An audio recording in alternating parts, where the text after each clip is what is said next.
Now the problem is every month seems to be a change, and it's like you're hitting me with drones, and I can't swat them down fast enough.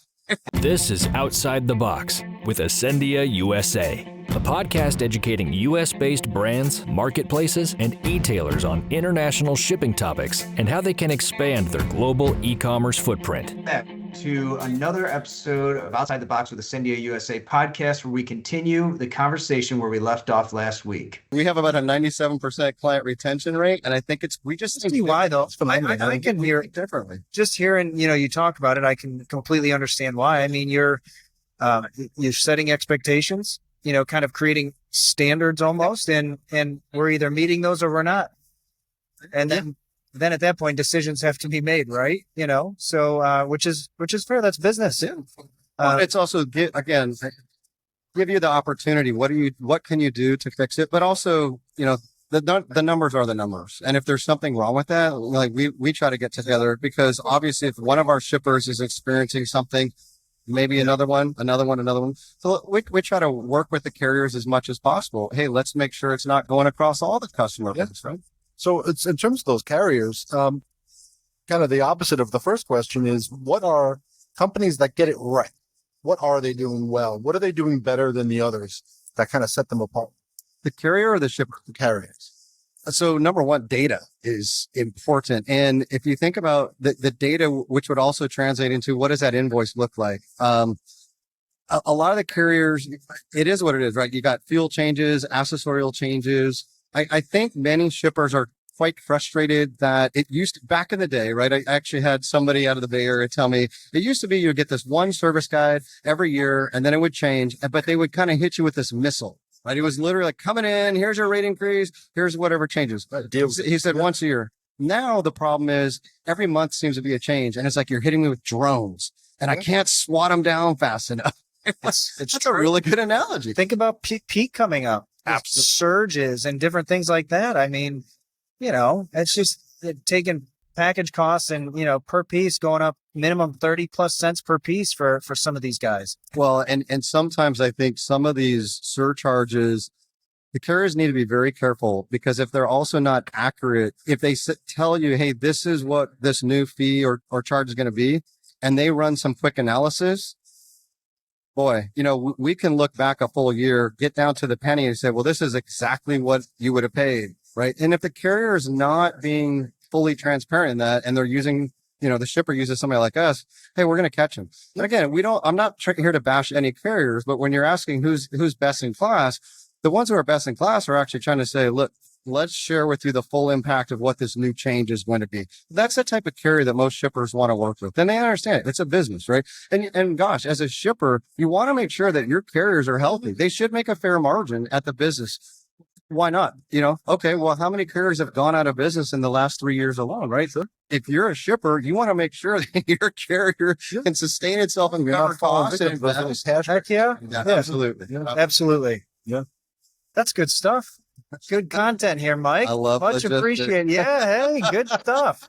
I do have maybe one more, and I don't know if you've got another one too, but I want to talk a little bit from your perspective on what you've seen. It's been a wild year in cross-border.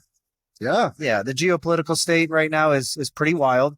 So from Green Mountain's perspective, also, if I'm going to quick set, how long have you been with Green Mountain? 2 years. 2 years. You are a wealth of knowledge. I started in this industry in 1993. Okay. All right. I love logistics. Wisdom. You've got some wisdom. I've seen some things. So, and in terms of your guys' experience right now, when it comes to cross-border, so U.S. based, let's go U.S. outbound, not so much North America.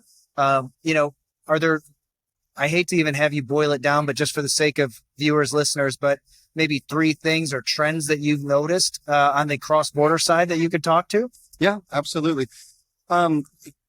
Clearly people are looking at the right SKUs, right? And so maybe you would look at in the domestic market, maybe you're not selling everything that you're selling in America overseas, right? Sure. So there's definitely, when you think about, what's that cost to ship it? Maybe it even gets into the packaging as we're talking about earlier, but you have to rationalize, if I'm going to export something, does it make sense? And so we have brands that are really looking at this, right? Sometimes it's very unique. Maybe it's a very regionalized, hey, it's barbecue sauce that comes out of Nashville. Okay. What other where are you going to get that from around the world? If you're literally saying like it's made in Nashville as a, for example, okay, well and plus it's small footprint, whatever, that's probably something great, good margin. I can export that versus what if it's some type of widget that is easily available in other regions of the world? Why are you even trying to export? And what's your cost, right? And so I think a lot of our brands, as they're thinking about what should we do, we are seeing this, their e-commerce strategy, which lends itself right into then their shipping strategy. I think those, the supply chain leaders are getting involved and tying up with their e-commerce folks to say, okay, we've got to make sure that what we're doing is actually, it makes a lot of sense, right? For what we do on our website, and maybe you restrict it. A lot of websites do what? Oh, we recognize that you're in Denmark, so we're going to show you the Danish site. Yes. And maybe that Danish site does not show you. That item may not be available. 100%. And therefore, what do? You can protect your margin that way, right? And you actually are delivering a better customer experience as well. That's a good point. Make sure the juice is worth the squeeze. That kind of analysis from the customer level of what are we selling, where are we selling it, and how are we doing it? I think that kind of analysis helps those customers just take advantage of low points in the market and avoid high points. Which I think absolutely. It's in their wheelhouse. So yeah, that's fantastic.